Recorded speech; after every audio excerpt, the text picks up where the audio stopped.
नमस्कार दोस्तों।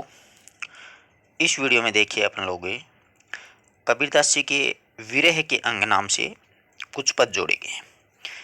एक्चुअल में इसमें क्या है देखिएगा कि विरहिणी आत्मा होती है, वो अपने ही प्रियतम परमात्मा से मिलने के लिए बहुत ही व्याकुल रहती है। वह रात दिन उसी के पंथ की पर खड़ी हुई उसकी राह देखती रहती है, उसकी प्रतीक्षा करती रहती है और प्रत्येक पथिक से उनके आगमन का समाचार पूछती रहती है कि मेरे प्रियतम कब आएंगे। प्रियतम मतलब यहाँ पर परमात्मा से। बिना ही प्रियतम के मिले वो पल भर भी वह चैन से नहीं रहना चाहती है। तो इसी प्रकार से विरह के कारण वह इतनी दुर्बल हो गई है कि राम के यानी अपने प्रियतम परमात्मा राम के दर्शन की इच्छा से वह ऊपर उठती भी है और उससे खड़ा भी नहीं रहा जाता। शारीरिक दुर्बलता के आधिक्य के कारण वह फिर से गिर पड़ती है। और इसी विरह के कारण एक्चुअल में क्या होता है देखिएगा कि प्रेम की परिपूर्णता और परिपक्वता के लिए विरह की का होना बहुत ही आवश्यक माना गया है। विरह के द्वारा ही आत्मा और परमात्मा की एक और भी दृढ़ता के साथ में उन्मुख होती है। इसीलिए प्रत्येक जो शाखा है भक्ति काव्य में, चाहे वो सगुण के उपासक हो, चाहे वह निर्गुण विरह का विधान हो, प्रत्येक अंग में कबीर ने अपने परमात्मा के प्रभाव के दर्शन करने की तीव्र उत्कंठा में आत्मा के विरह का वर्णन है वो किया गया है। आप लोगों ने सूफी काव्य में पढ़ा होगा, उसमें भी परमात्मा को विरह का अंततः है जो कि जन राम से बिछुड़ जाते हैं और वे उन्हें कभी भी प्राप्त नहीं कर पाते। इसी प्रकार से देखिएगा इसमें क्या होता है कि उसे न तो दिन में सुख रहता है विरह के कारण, ना रात्रि में चैन मिलता है, बल्कि स्वप्न में भी उसे सुख की प्राप्ति नहीं होती है। इस प्रकार से अपन विरह के जो अंग हैं उनका अध्ययन करेंगे। तो पहला अपना जो पद है काफी महत्वपूर्ण है। देखिएगा कि रात्यों रूनी विरहिणी ज्यों बंजा को कुंज, कबीर अनंत प्रज्वल्या प्रगट्या विरह को पुंज। तो देखिएगा रात्यों मतलब रात्रि में, रूनी मतलब रोई, विरहिणी मतलब विरह में, ज्यों जैसे ही, बंचा कुकुंज, कबीर अंतर प्रज्वल्या प्रगट विरह पुंज। तो रात्रि रूही विरहिणी मतलब परमात्मा की विरहिणी आत्मा है और रात्रि भर इस प्रकार से रोती रोती रही। रात्रि रूणी विरहिणी यानी रात्रि में उस प्रकार से वह रोती रही जिस प्रकार से ज्यों बंचा को कुंज, जिस प्रकार से बच्चों से विमुक्त होकर के क्रौंच पक्षी होता ना, वो करुण चित्कार करता अपने बच्चों से दूर रहता, वो रात्रि में उनके पास नहीं रहता है क्रौंच पक्षी। तो कबीरदास जी कहते हैं कि विरह समूह में प्रकट होने से कबीर अंतर प्रज्वल्या, कबीरदास जी कहते हैं कि विरह समूह के प्रकट होने से हृदय में वियोग की जो प्रज्वला है, जो ज्वाला है, कि विरह में वियोग की जो ज्वाला है वो हृदय को लगातार क्या कर रही है, जला रही है। मुझे विरह की ज्वाला है मुझे अंदर ही अंदर, अंतर यानी हृदय से विरह की ज्वाला वो मुझे बार बार जला रही है। आशा करता हूँ पद्य आराम से समझ में आया होगा, पहला दुआ। दूसरा देखिएगा कि अंबर कुंजा कुरलिया गर्जी भरे सब ताल, जिनी थे गोविंद बिछुड़े तिनके कौन हवाल। अंबर मतलब आकाश, कुंजा कुरलिया आकाश में, कुंजा होता है क्रौंच पक्षी, कुरलिया का मतलब होता है चित्तकार होता है ना, विराहानुभूति जिसको बोलते हैं कुरलिया, कि कुल्ला रहा है। राजस्थानी भाषा में अपन बोलते हैं ना कि क्यों कुल्ला रहा है, उसी प्रकार से अंबर कुंजा कुरलिया मतलब है आकाश में क्रौंच एवं कुरीर जो पक्षी हैं उसकी विरह के कारण क्या है कि करुणार्ध ध्वनि हो रही है। गर्जी भरे सब ताल, वो उसकी करुणार्ध ध्वनि हो से सुन करके बरसकर समस्त जो ताल हैं वो जल से परिपूर्ण हो गए हैं। उसकी विरह की जो करुण जो ध्वनि सुन करके क्रौंच पक्षी की और सारे जो ताल तलैया हैं जल से परिपूर्ण हो गए हैं। जिन्हीं थे गोविंद बिछुड़े, आगे कहते हैं कबीरदास जी कि जिससे गोविंद बिछुड़ गए यानी जिससे भगवान श्री राम बिछुड़ गए हैं, तिनके कौन हवाल, तो उनकी रक्षा करने वाला कौन है। तो यहाँ पर कबीरदास जी कहते हैं कि आकाश में क्रौंच पक्षी या क्रूर पक्षी जो होते हैं उसकी विरह अनुभूति से करुणा ध्वनि सुन करके समस्त जो बादल हैं वो बरसे हैं और समस्त ताल तलैया भर गए हैं। और विरहियों की पुकार सुन करके, यानी विरहियों की पुकार तो सुन करके बादल ने सुन ली, किंतु विरहियों की पुकार किसने सुनी, बादल ने सुनी। तो बादल गरज करके बरसे और ताल तलैया भर गए। लेकिन जिन थे गोविंद बिछुड़ी, लेकिन जिससे भगवान बिछुड़ गए हैं, विमुक्त हो गए हैं, उनका रक्षक तिनके कौन वाल, उस वो किसके वाले, उनकी रक्षा करने वाला यहाँ पर कोई नहीं है। अगला पद्य देखिएगा, चकवी बिछुटी, चकवी बिछुड़ी रेणी की आय मिली प्रभाती। प्रभाती का मतलब होता है सवेरे, रेणी का मतलब होता है रात्रि। यानी चकवा और चकवी एक ऐसे पक्षी होते हैं जो रात्रि के समय दोनों एक दूसरे से अलग हो जाते हैं। देखो, जबकि रात्रि के समय एक होना चाहिए, दोनों रात्रि के समय क्या हो जाते हैं, एक दूसरे से अलग हो जाते हैं, और जैसे सवेरा होता है दोनों एक दूसरे से मिल जाते हैं। तो चकवी बिछड़ी रेणी के, यानी चकवी और चक्रवाक पक्षी हैं, रात्रि होते ही एक दूसरे से बिछड़ जाते हैं। लेकिन आय मिली प्रभाती, लेकिन जैसे सवेरा होता है दोनों एक दूसरे से मिल जाते हैं। जे जिन छूटे राम सु, लेकिन जो राम से विमुक्त हो गए हैं, ते दिन मिले न राती, वो भगवान से ना तो रात में मिल सकते हैं ना ही दिन में मिल पाते हैं। वो कभी भी नहीं मिल पाते हैं जो भगवान से विमुक्त हो जाते हैं। आ रही है ना बात समझ में? बहुत ही प्यारे प्यारे दोहे हैं। आगे देखिए, अगला जो दोहा है उसमें है बांसुरी। बांसुरी का मतलब दिन होता है। वासुरी सुख ना रेणी सुख, मतलब कबीर जी कहते हैं कि राम के वियोग में ना तो दिन में सुख है, वासुरी मतलब ना तो दिन में सुख है, ना रेणी यानी रात्रि में सुख है, ना सुख में माई, ना ही उनको स्वप्न में कोई सुख के स्वप्न आते हैं, सपने में भी उसको सुख नहीं मिलता है। कबीर बुछड़िया राम सु, ना सुख धूप न छाए। कबीरदास जी कहते हैं कि जो राम के से बिछुड़ गए हैं उनको ना तो सुख धूप में है ना ही सुख छाया में, उनको किसी भी प्रकार से कोई सुख प्राप्ति नहीं हो सकती है। एक बार समझिएगा, वासुरी सुख नहीं, यानी जिन लोगों को ना तो दिन में सुख है ना ही रात्रि को, ना ही स्वपन सुख माई, किनको? कबीर बुछड़िया राम सुख। कबीरदास जी कहते हैं कि जो राम से बिछड़ गए हैं उनको ना तो दिन में सुख, ना रात्रि को सुख, ना स्वप्न में सुख, ना धूप में सुख, ना छाया में सुख, उनको किसी भी प्रकार से सुख की प्राप्ति है वो नहीं हो सकती है। आई बात समझ में? अगला देखिएगा, अगला है कि विरहिणी उबी पंथ श्री। पंथ का मतलब होता है, उबी का मतलब खड़ी होता है, पंथ का मतलब रास्ता होता है। पंथ पूछे धाई, एक शब्द कई पीऊ का कंबर मिलेगे आई। बहुत ही प्यारा पद्य है। विरहिणी है, वो मार्ग में अपने प्रियतम की प्रतीक्षा में क्या है, खड़ी है, और आते जाते हर एक राहगीर से, हर एक पथिक से, पंथी का मतलब पथिक से, हर एक राहगीर से इसी प्रकार से पूछती है कि अपने प्रियतम का मतलब आगमन के बारे में पूछती है कि प्रत्येक जो राहगीर आता है उससे अपने प्रियतम के बारे में समाचार पूछती है कि मेरे भगवान हैं वो कब से मिलने के लिए आएंगे। कि विरहिणी उबी पंथ खड़ी, यानी विरहिणी है वो रास्ते पर खड़ी हुई आते जाते प्रत्येक राहगीर से दौड़ दौड़ करके पूछ रही है। धाई, धाई का मतलब दौड़ दौड़ के। एक शब्द कही पीयूष हूँ, कि एक शब्द मेरे प्रियतम से कहना कि कब मिलेंगे, आए कि वो मुझसे आकर के कब मिलेंगे, ये एक शब्द आप मेरे प्रियतम को जरूर कहना। अगला देखिएगा, बहुत दिनन की जोवती बाट तुम्हारी राम, जीव तरसे तुझ मिलन को नहीं मन नहीं विश्राम। बहुत दिनन की जोवती, बहुत ही प्यारा पद्य है कि हे राम, मैं विरहिणी हूं, वो बहुत दिनों से, हे मेरे प्रियतम, हे राम, मैं तुम्हारी विरहिणी, तुम्हारी प्रतीक्षा बहुत समय से कर रही हूँ, तुम्हारी राह बाट जो होती मतलब तुम्हारी राह देख रही हूँ। मेरे प्राण तुम्हारे दर्शन से ही,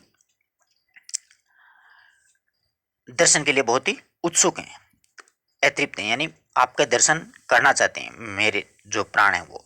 और मन बिना दर्शन व्याकुल है, मन ना ही विश्राम, और बिना ही दर्शन के मेरा जो वन है वो मन बहुत ही व्याकुल है। बहुत दिनन की ज्योति बाट तुम्हारी राम, की हे श्री राम, ये विरहिणी जो मेरी आत्मा है वो तुम्हारी प्रतीक्षा बहुत समय से कर रही है। बाट का मतलब बहुत समय से, तुम्हारी राह, कि बहुत समय से तुम्हारी राह देख रही है। जीव तरसे तुझ मिलन को, यानी जीव तरस रहा है तुम्हारे दर्शन करने को। मन ना ही विश्राम, और मेरे मन को शांति नहीं मिल रही है, मेरे मन तुम्हारे दर्शन के लिए बहुत ही व्याकुल हो रहे हैं। तो हो सके उतना जल्दी आप मुझे दर्शन दीजिए।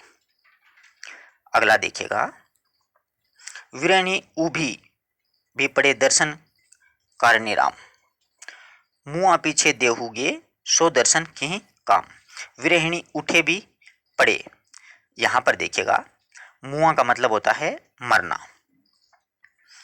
विरहिणी उठे भी, यानी क्या है कि राम आपके दर्शन की उत्सुकता के लिए विरहिणी क्या करती है, उठे भी मतलब उठती भी है, और पड़े भी, और फिर वापस इतनी क्षीण, इतनी कमजोर हो गई है विरह के कारण, आपके दर्शन की उत्सुकता के कारण, क्यों है वापिस गिर जाती है। पड़े दर्शन करने, वावनी वापिस गिर पड़ती है, अर्थात आपके विरह में वो बहुत ही क्षीण काय हो गई है, बहुत ही कृश काय हो गई है, बहुत ही कमजोर हो गई है।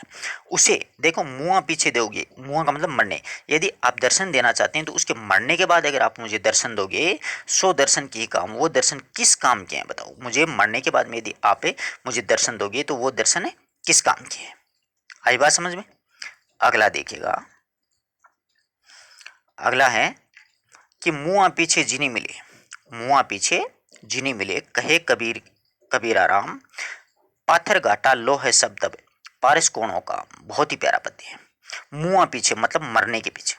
कबीरदास जी कहते हैं कि हे प्रभु, हे श्री राम, यदि आपके दर्शन मृत्यु के बाद में मिलेंगे, मुआ पीछे जी नहीं मिले, यदि आपके दर्शन मुझे मृत्यु के पश्चात प्राप्त होंगे तो किस काम के, इसके पीछे क्या प्रयोजन है, क्या प्रयोजन सिद्ध होगा मेरा, कोई फायदा नहीं होगा। आप मैं मर जाऊंगा और उसके बाद आपके दर्शन होंगे। तो पाथर घाटा लो है सब, तब पारस कोणा का। जिस प्रकार से कोई पारस पत्थर की प्राप्ति के लिए लोहे के प्रत्येक पत्थर को घिस घिस करके देखता है ना, और उसको समाप्त कर देता है, और उसके बाद में उसे पारस मिलता है, तो वो पत्थर किस काम का, वो पत्थर किस काम का, जब घिस घिस के नष्ट हो जाएगा और उसके बाद में पारस पत्थर मिलेगा तो उसका कोई मतलब ही नहीं है। तो इसलिए मेरे जीते जी मुझे आप दर्शन दीजिए, मेरे मरने के बाद अगर आप दर्शन देते हो तो उससे कोई भी प्रयोजन सिद्ध नहीं होने वाला है। अगला पद्य देखिएगा,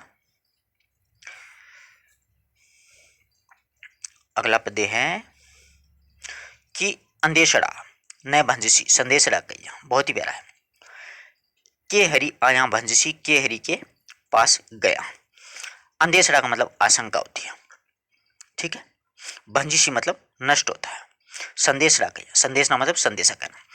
तो विरहिणी जो आत्मा है, विरहिणी जो आत्मा है, किसी दूती से कहती है कि मेरे प्रिय मिलन में असफलता की आशंका नष्ट नहीं हो रही। अंदेशरा ने बंजिशी संदेशरा किया कि मुझे मेरे प्रियतम के मिलन में जो असफलता है उसकी आशंका मुझे नष्ट नहीं होने देती है। अतः प्रभु श्री राम से के हरि आया भंजिशी, अतः प्रभु श्री राम से कहना कि या तो वे स्वयं भाग करके शीघ्र यहाँ पर आ जाएं कि हरि के पास गया, या फिर मैं हरि के पास जाऊंगी, अर्थात मुझे ही उसके पास से आना पड़ेगा। या तो भगवान श्री राम मेरे पास आएंगे या फिर मैं उनके पास से चला जाऊंगा, तब जाकर के उनके दर्शन होंगे।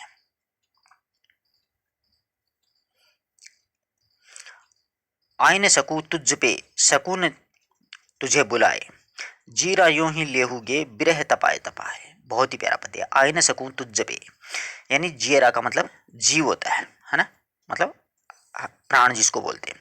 लेहुगे मतलब लोगे। आय न सके तुझ पे, कबीरदास जी की वियोगनी जो आत्मा है वो कहती है कि मैं तेरे पास भी नहीं आ सकती। आय न सकूं तुझ पे, यहाँ पर तुझ भगवान श्री राम के लिए आया है।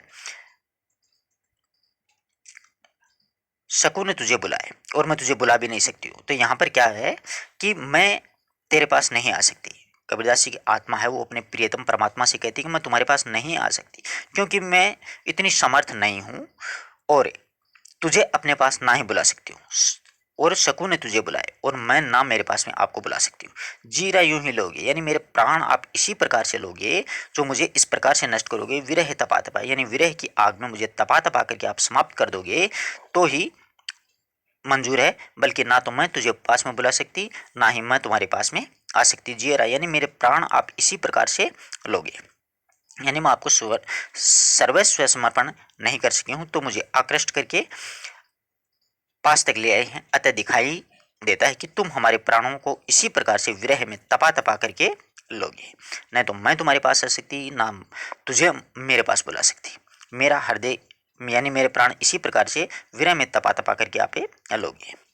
ये तन जालो मसी करूं, ज्यों धुआं जाई सरगी, मति वे राम दया करे, बरसी बुझावे अग्नि। बहुत ही प्यारा है। ये तन जालो मसी करूं, ज्यों यहू तंजालो मसी करूं, ज्यों धुआं कर सरगी। तो मसी का मतलब राख या क्षार होता है, ठीक है। सरगी का मतलब स्वर्ग होता है।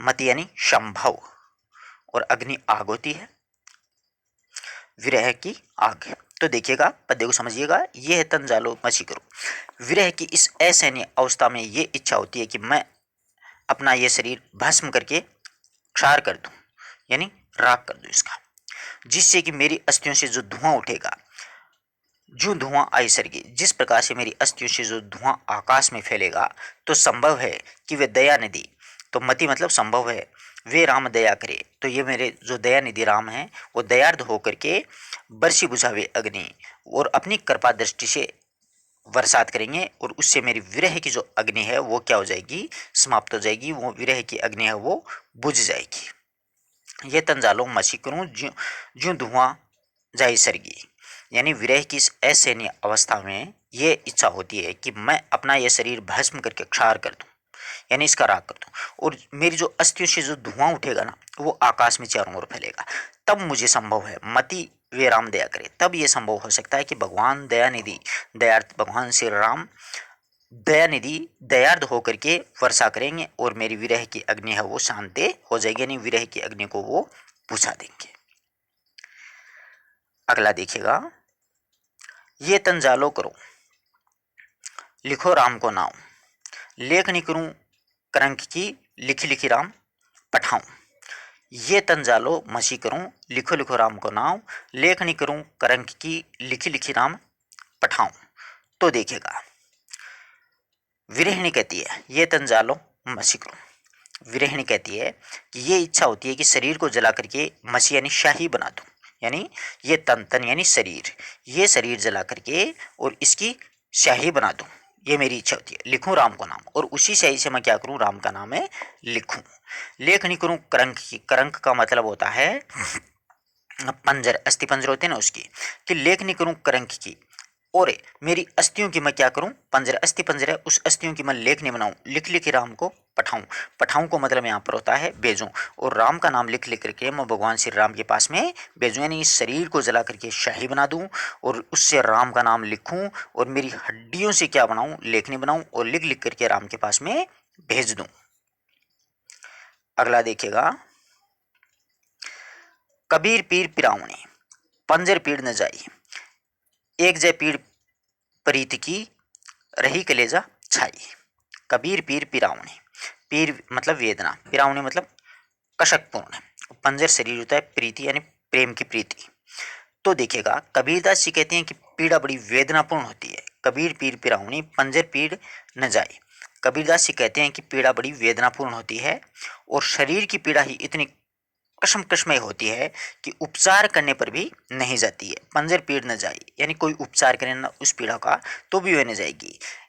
एक जय पीड़ प्रीति की रहे कलेजा छाए, और एक ऐसी प्रीति की जो प्रेम की जो पीड़ा है वह सर्वथा उपचार से बाहर है, वह असहनीय पीड़ा रही कलेजा छाए, वो कलेजे को छलनी छलनी कर देती है, यानी हृदय में वो क्या कर जाती है, रम जाती है। प्रेम की प्रीति होती है वो असहनीय पीड़ा प्रदान करने वाली होती है, और वो हृदय में इस प्रकार से रम जाती है कि वो निकाले भी नहीं निकल सकती, यानी पूरी तरह से हृदय में समा जाती है। कौन सी पीड़ा, प्रेम की पीड़ा। एक जय पीड़ प्रीति की, प्रीति मतलब प्रेम की पीड़ा, रही कलेजा छाए, कलेजे में समा जाती है। अगला देखिएगा, चोट संतानी विरह की सब तन जर्जर होई, महाराणा जाने ही के जिह लागी सोई। तो देखिए, चोट संतानी विरह की, संतानी का मतलब व्यथित करना, सताना, परेशान करना, जर्जर मतलब जीर्ण शीर्ण। तो देखिए, विरह की चोट बड़ी व्यथित करती है, चोट संतानी विरह की, यानी विरह की चोट बड़ी परेशान करती है, इसकी वेदना से शरीर कृशके हो जाता है, जर्जर मतलब क्षीण क्षीण हो जाता है। चोट सतानी विरह की, यानी विरह की जो चोट होती है वो बहुत ही व्यथित करने वाली होती है, जिसमें शरीर कृशके हो जाता है। इस पीड़ा का अनुभव केवल दो ही व्यक्ति कर सकते हैं, मारण हाना जानी के जे जानी लागी हुई, यानी विरह की पीड़ा को केवल दो व्यक्ति समझ सकते हैं।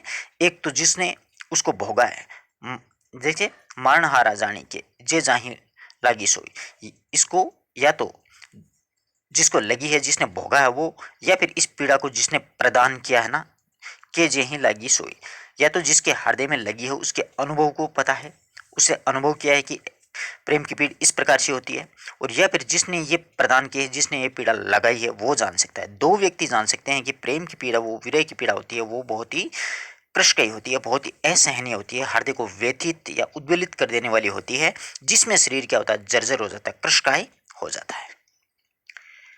अगला देखिएगा, कर कमान सर शादी करी, खेची जू मारिया माही, भीतरी विद्या सुमार हुए, जीवे के जीवे नाहे। बहुत ही प्यारा पद्य। कर कमान, कर का मतलब हाथ होता है, कमान का मतलब धनुष होता है, सिर का मतलब तीर होता है, शादी का मतलब साध करके होता है। खींची जो मारी है, खींच करके जो मारा है। तो देखिए भगवान रूपी प्रियतम ने हाथ में धनुष धारण कर लिया है। भगवान रूपी प्रियतमा उसने हाथ में क्या कर लिया, कर यानी हाथ में कमान यानी धनुष, सर यानी तीर, शादी के यानी भगवान रूपी प्रियतमा उन्होंने हाथ में धनुष धारण कर लिया और खींच करके प्रेम रूपी बाण चलाया। खींची जो मारिया माई, खींच करके प्रेम बाण चलाया है, जो कि मेरे हृदय के आर पार हो गया है। भीतर विद्या सुमार हुए जीवे के जीवो अन्ना है, यानी मेरे हृदय को के अंदर आर पार हो गया है, हृदय प्रेम में हो गया। उसके प्रेम की तीर की चोट इतनी गहरी लगी मुझे अंदर तक कि जीवन जन्म और मरण के मध्य झूल रहा है, यानी जीव को जीवे नहीं, जीवन जन्म और मृत्यु के बीच में झूल रहा है। अर्थात प्रभु प्रेम उसे अपनी ओर खींचता है और वो सांसारिक आकर्षण की ओर बढ़ता जाता है मेरा मन। आई बात समझ में? अगला देखिएगा, जब वो हमारे यहाँ खींच करी तब पे तब में पाई जानी, लागी चोट मरम की गई कलेजा छानी। जब वो हमारे यहाँ खींच करी तब में पाई जानी, तो देखिएगा जब वो हमारे यहाँ खींच करी तब में पाई जानी, लागी चोट मरम की गई कलेजा छानी। तो जानी का मतलब जान होता है, ठीक है। तो देखिए जब गुरुवर ने पूर्ण शक्ति के साथ में खींच करके उपदेश दिया, जब वो हमारे यहाँ खींच करी तब में पाई जानी, यानी जब गुरुदेव ने पूर्ण शक्ति के साथ में खींच करके उपदेश के द्वारा प्रेम रूपी बाण चलाया, तभी मुझे ये ज्ञात हुआ कि इस प्रेम बाण के मर्मनाक चोट मेरे हृदय के आर पार हो गई है। लागी चोट मरम की कलेजा छेके जानी, यानी ये प्रेम की जो चोट है वो अंदर तक लग गई है और मेरे हृदय के आर पार हो गई है। भाव ये कि प्रेम में से तन मन है वो बिद गया, यानी पूरा कलेजा है वो छलनी छलनी हो गया, पूरा कलेजे को बेद दिया है। अगला देखिएगा, जिही सरी मारी काली, जो सर मेरे मन बसा, तिही सरी अजहू मारी, सरबिन सच पाऊं नहीं। तो देखिए जिही सरी मारी काली, सरी का मतलब यहाँ पर बाण से होता है, सर बाण को बोलते हैं, सच मतलब सुख। तो देखिए हे गुरुवर, जिही सर मारी काली, हे गुरुदेव, जिस प्रेम बाण से आपने मुझे जो चोट की है वो मेरे मन में बस गया, सो सर मेरे मन बसा, जी ही सर मारी काली। हे गुरुदेव, जो कल आपने मेरे ऊपर जो चोट की है बाण से, वो बाण मेरे हृदय में बस गया है। तिही सरी आज हूँ मारी, वही बाण आज, यानी प्रेम रूपी उपदेश रूपी जो बाण है वो आज ही मारी, सरविच सच पाऊं नहीं। और वही जो आपने बाण मारा है, मतलब उपदेश रूपी जो बाण मारा है, वो बाण मेरे आज भी मार दीजिए, क्योंकि मैं उसके बिना मुझे शांति नहीं मिल पा रही है, सच पाऊं नहीं, यानी उस प्रेम रूपी बाण के बगैर मुझे सुकून नहीं मिल रहा है, मुझे शांति नहीं मिल पा रही है। इसलिए जो कल आपने जो प्रेम रूपी बाण मारा था वो आज एक और टिका दीजिए मुझे, वो बाण बहुत ही अच्छा था। अगला देखिए, विरहिणी भुहंगम, भुहंगम होता है सांप, बोरा पागल। तो देखिए विरहिणी भुहंगम तन बसे, मंत्र न लागे कोई, राम योग ना जीवे, जीवे तो बोरा होए। तो देखिएगा विहंगम भुजंगम, भुहंगम होता है सांप, तो विरहिणी भुहंगम तन बसे, विरह रूपी जो सर्प है वो शरीर की बामी में इस तरह से बस गया, तन बसे यानी शरीर की बामी में विरह रूपी सर्प ने वास कर लिया है। मंत्र न लागे कोई, और उस पे अब किसी प्रकार का कोई मंत्र नहीं लगता, यानी वो सर्प है, विरह रूपी सर्प बाहर नहीं निकल रहा है। राम वियोगी ना जीवे, आगे कहते हैं कि प्रभु का वियोग तो, वियोगी तो जीवित ही नहीं रह सकता है, राम वियोगी ना जीवे, यानी राम प्रभु के वियोगी है वो कभी जीवित नहीं रह सकता है, ये जीवन मुक्त हो जाता है, जीवे तो बोरा है। अगर वो जीवित रहता है प्रभु का वियोगी, तो वो पागल की तरह बोराया हुआ घूमता रहता है, बोरा का मतलब पागल की तरह घूमता हुआ फिरता रहता है। तो यहाँ पर क्या बताया है, विरह भुहंगम तन बसे, यानी विरह रूपी जो सर्प है वो शरीर तन में यानी शरीर रूपी बामी में बस गया, मंत्र न लगे कोई, उसमें कोई मंत्र लागू नहीं होता है, वो किसी प्रकार बाहर नहीं निकलना चाहता है। राम वियोगी ना जीवे, यानी राम प्रभु का वियोगी वो जीवित नहीं रहना चाहता है, जीव मुक्त हो जाता है। अगर वो जीवित रहता है तो वो बुरा ऐसा होता है, मतलब पागल की तरह घूमता रहता है। अगला देखिएगा, बिरह विहंगम पेशी करी, किया कलेजा घाव, साधु अंग ने मोड़ ही जी, ज्यों भावे त्यों खाओ। तो देखिए विरह भुहंगम पेशी करी, पेशी करी मतलब पेट कर, यानी प्रवेश जो करते हैं, पेशीक्रिया का मतलब प्रवेश करना। किया कलेजा घाव, और कलेजे में घाव कर लिया, तो समझिएगा विरहिणी रूपी सर्प जो है उसने शरीर में प्रवेश कर लिया है। विरह भुअंगम पेशिक्रिया यानी विरह रूपी सर्प ने शरीर में प्रवेश कर लिया है। क्या कलेजा घाव, और वह कलेजे में क्या कर लिया है, घाव कर लिया है। किंतु साधु अंग ने मोड़ ही ज्यों भावे त्यों खाओ। किंतु क्या है, इस वेदना से साधुजन विचलित नहीं होते हैं, यानी विरह रूपी वेदना से साधु लोग होते हैं विचलित नहीं होते हैं।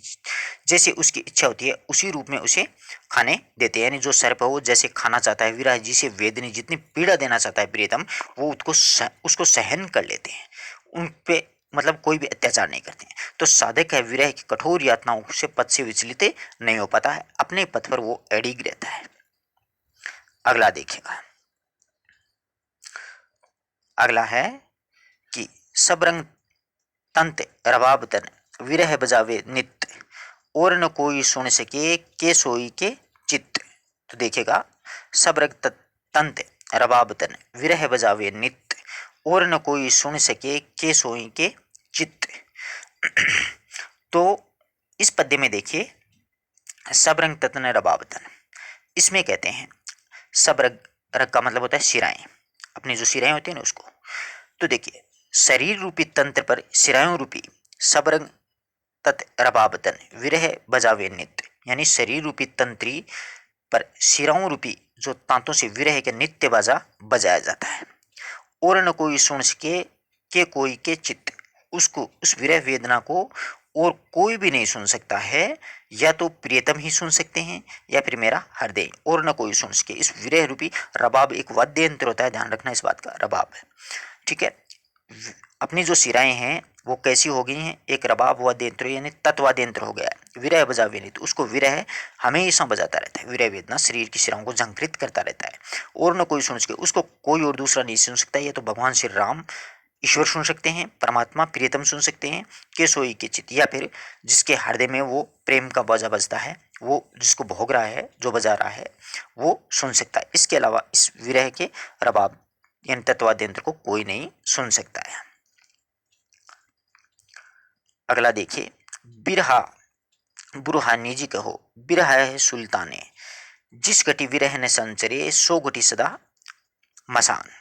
बिरहा बुरहा जिनी कहो, बिरहा है सुल्तान, जिस घटी विरह ने संचरे सो घटी सदा मसान।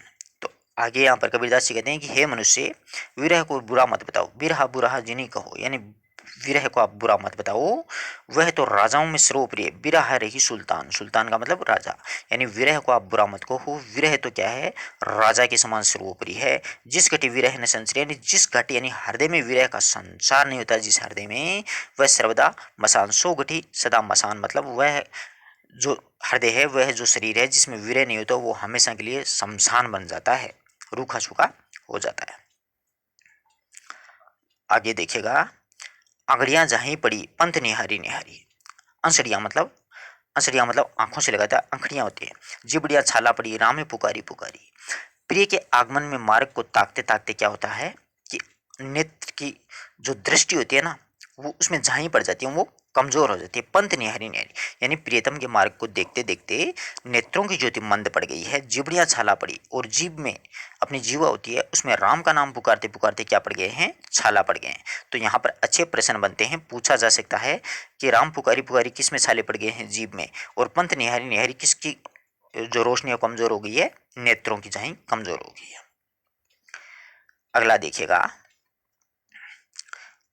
इस तन का दीवा करूं बाती में लूं जीव, लो ही सींचो तेल यूं कब मुख देखे पी। बहुत अच्छा पद है। दीवा का मतलब दीपक होता है, बाती का मतलब वर्तिका जो होती है ना। तो देखिएगा, मैं अपने शरीर रूपी दीपक में प्राणों की वर्तिका डाल करके इस तन को दीवा करूं। यहां पर पूछा जा सकता है किसको दीवा बनाया गया है, तन को, यानी इस शरीर को मैं दीपक बनाऊं, बाती में लूं जीवा, और इसमें इस शरीर रूपी दीपक में प्राणों को रूपी जीव का मतलब प्राणों की मैं इसमें वर्तिका यानी बत्ती लगाना चाहता हूँ। और इसमें तेल किसका होगा, लो ही सिंचो तेल लो, और अपने रक्त का मैं तेल बना करके सिंचूं।